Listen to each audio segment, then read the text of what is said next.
Remember, the tripartite committee, whom it has been their duty to negotiate minimum wage, reached at 62,000 naira, and the labor movement rejected it.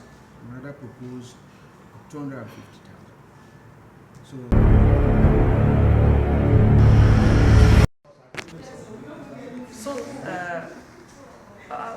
Nigerian workers, very big congratulations. So now you can buy rice. No, only rice. I know the money will not reach to buy meat, maybe dry fish small, and pay your school fees for your children and everybody. So kudos to Nigerian Labour Congress under Comrade Joe Ajaero. Welcome to a special edition of the program that we look at the issue of minimum wage, from where it starts, where it ends now. Nigerian worker now is 670,000 at federal level. That is the assurance. Maybe in the next 3 months, I'm very sure they will do arrears. I don't know, maybe palliative will continue or not. So my sympathy go to the state government workers and local government workers, informal sector workers. I also pray and urge the employer of labourers at that level will sympathize with these people. Calculate it inside your head, to be frank and sincere. If you have 70,000 and you have 2 kids, what will you buy with this? So I'm very lucky to have Nigerian Labour Congress President here with me to digest the issue and look at it. Watch time-based TvAfrica. Don't touch the dial. And how it could be implemented. But what we are looking at is minimum wage, and that is all. It wasn't, if he just unilaterally announced it, we could have called it a kind of award. But this is not an award. This is a minimum wage agreement reached between us and the government. Now remember, the tripartite committee, whom it has been their duty to negotiate minimum wage, reached at 62,000 naira, and the labor movement rejected it. Another proposed 250,000. So it was that took us to the president, because they submitted the report and we followed it up that report was not a consensus. So that is where we are. Okay, thank you very much. I think that has really answered my second question, but I think maybe you may throw more light to it. So why did you go with that of the president proposed 70,000? Why did you go with that of president proposed 70,000? Instead of the 250? It's not president proposed 70,000. The proposal that the president and those that he sent was 62,000. Even the governors objected to the issue of 62,000. So it was our refusal and rejection of the 62,000 that brought all of us to 70,000. Earlier last week, we had been there, and we explained to him, that it should not be a wage reduction from what is gotten already, and that, so he offered us that he is ready to pay us 250,000 if we allow him. In fact, he was particular about me. Say, you are holding my hand from further increasing PMS prices. And when he said that subsidy is gone, he meant it. I said, okay, you increase now. You didn't reduce again. He said, no, he has not increased since that again. That we held his hand. So if we allow him to continue to increase, he will pay us 250,000. Or we should go and take the 62,000. And he gave us 1 hour to discuss. We say, no, we're not going to discuss here. We have to go back and consult. And when we finished consultation, we went back yesterday to tell him that, look, we are not taking that 250 as a way of increasing pump price to suffer Nigerians. We look selfish. Instead, we are ready to make sacrifices. That was when we now started to say that, but even the 62 is not acceptable. That was how we got to 70 yesterday. So I needed to put the records straight, that rather than inflict more injury on Nigeria, on the economy, because of labor may, and because of that, everybody will suffer. That's why anybody that wants to insult us because of this, we accept the insult. Okay, thank you, Mr. President. Does the 70,000 proposed that has been announced by the President justify the current economic situation and the present high cost of living in the country? It doesn't. It doesn't at all. The 70,000 naira is just how. And when I spoke yesterday, I said we are taking it with mixed feeling, serious mixed feeling. But the other option was equally that we want 30,000, as we talk up to this morning. And you are moving from something. You are moving from something that is absolutely down.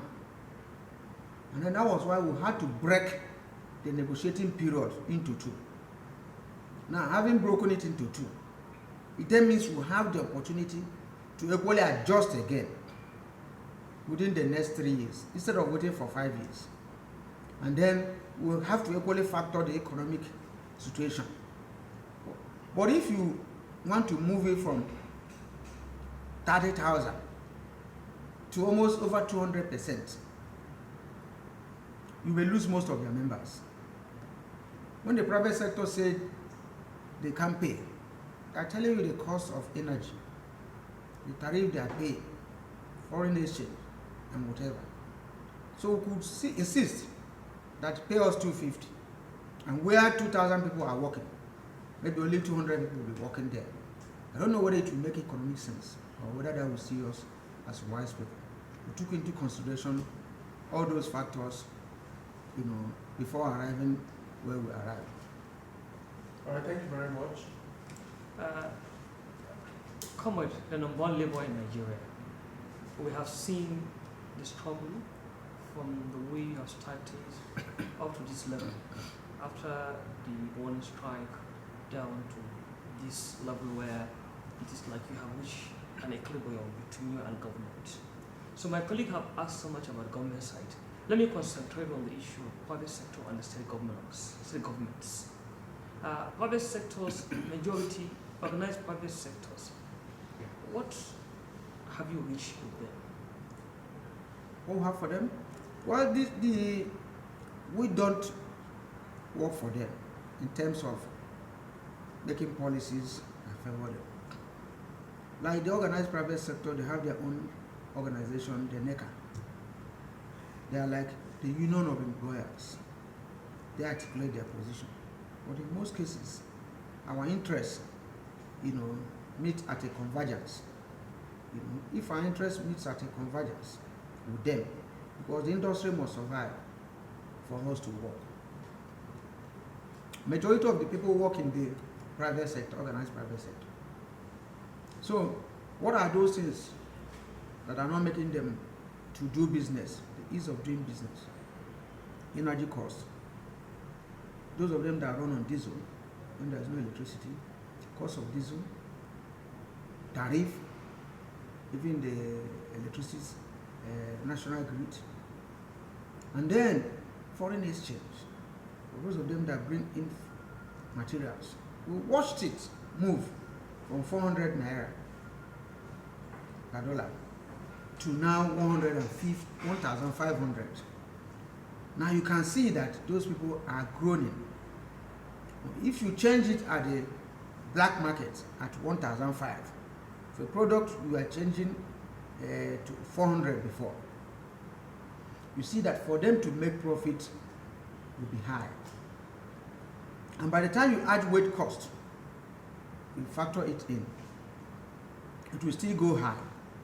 However, we are constrained because when they increase the cost of the commodity, the worker is equally expected to buy the commodity. Meanwhile, his wage is constant. A product that they were selling for 1,000, as at now, if they are selling 3,000, you still expect somebody with 30,000 to buy that same product. That was why this issue of wage increase became necessary. We could have addressed it in the last 2-3 years, but because we had this wage reopener that made provision for 5 years, that was why we waited for this long. But we have reduced that wage reopener to a certain extent, and then we are trying to see how we can equally bring this up. However, the president yesterday said he's going to further engage the governors on how to. Okay, sir. Before you go further, let's talk about the governors. Since now you have drawn us to this level, I would have wanted to be the last question. But one of the problems in the issue of minimum wage increase is the payment at state levels. Even the 30,000 something minimum wage, many states are yet to implement that policy. So what do you have on ground that will at least put pressure on these governors to fulfill these arrangements? I think the greatest problem we have is the fact that we have not tried to find out why are they not paying. Because during the era of President Buhari, he gave them money to say, go and pay. Paris Club reform. Paris, yes, all that money mobilized. Different palliatives. Now they didn't equally pay. There's no correlationship between the quantum of money at the disposal of the governors and compliance with payment of salaries. No. The governors that are paying high are not those that receive the highest revenue. So It's a matter of priority. So where the problems comes from? Priority. Some people will prefer to be grading road Like that, overs, that they will underpass. not complete, that are not necessary, rather than pay salary. Some people prefer other expenses. Some people spend more security vote than others. If you have it as your priority, especially with even their revenue from the federation Yeah. account, Okay. The federal doubling, allocation. yes. Now between the time they were paying 30,000 and now, their revenue has increased to almost 200%. So, and there's no commensurate increase on wages. So you ask yourself, what's the problem? So we have discovered that it is not because there's no money, but because of priority. So, sir, you have maybe governors, Nigerian governors forum are part of the tripartite committee. What you people try to put in place to convince them they have the money, as you have said, and they should pay? It's not a privilege, it's a right. Well, the issue of we are with them. They make their own arguments. We made our own arguments before we got to 62, and they couldn't go high and couldn't come. But from the look of things, you can see that we have come down. From the executive, you can see that they have come up small, and we have to anchor it. They came up small and considered to us the number of years for it, so that we can settle this, issue of minimum wage and move ahead. Now, what we are going to have is a law, and non-compliance on it is a violation. So, because it's going to take an executive bill to National Assembly for it to be implemented. But so far, that is where we are. And I know that they had consultation with the president. They had consultation with the private sector and consultation with us. I know what might have happened because the president is at the center of, he has listened to all parties before coming to this level. That's the situation. Okay, sir, Comrade Ajaero, let's talk about the issue of informal sectors, which is very critical. Does the minimum wage affect the informal sectors? Yes, it does. As far as you employ up to, those are some of the things we are going to look into. We are trying to reduce it to 5 in number. But the existing law was talking of either 20 or 25. If you employ that number of people, you are covered by the Minimum Wage Act.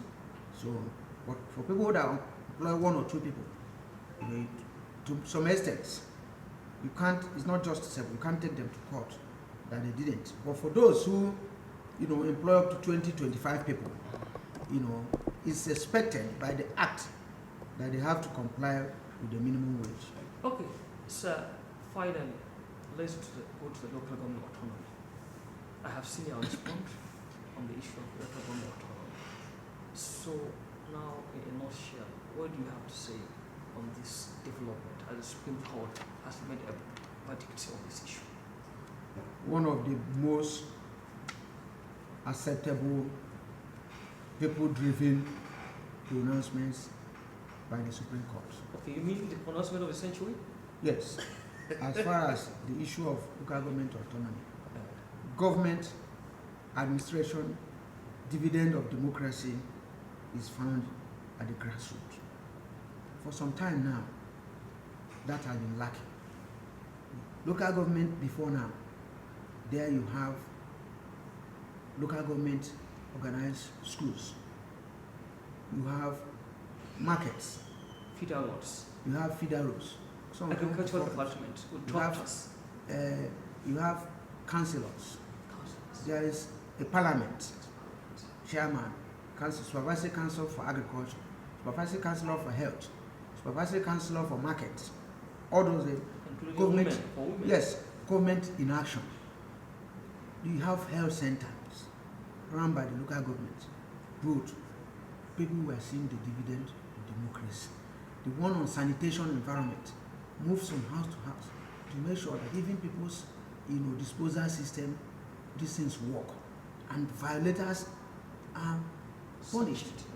They're sentenced. You see people in those days, if you are good straight to another person's farm, you have a penalty you are going to pay. There was orderliness. There was government. All that has been bastardized. So this time around, we feel we are going to have an air of life coming back to a local government, which is the grassroots. So if that happens, I think Nigerians, me and you, and others will be happy for it. So finally, the local government administration and administrators were alleged to be highly corrupted. So what do you think government should do to make sure that the corruptions at local government level is minimized so that the real people will enjoy this issue of autonomy? Well, I have tried to watch the corruption index and the people being prosecuted. I have not seen even 3% of those in local government being prosecuted by either ICPC or EFCC or any of the anti-graft agencies. So I think that is still an allegation that is not yet substantiated that they are corrupt. Because it is equally difficult for you to say that since their revenue is being withheld by states who give them stipends. So I think if local government autonomy with financial autonomy is granted now, every local government that is giving maybe 200 million, even if from local tabloid, will say we use this for this, we use this for this, and people will ask questions. It is only by so doing that we can say emphatically that 1 naira or 2 naira is missing. But if they are not in control of their resources, you can't allege, that they are not judiciously using their resources. So let us see what happens. So thank you very much, Nigerian Labour Congress President.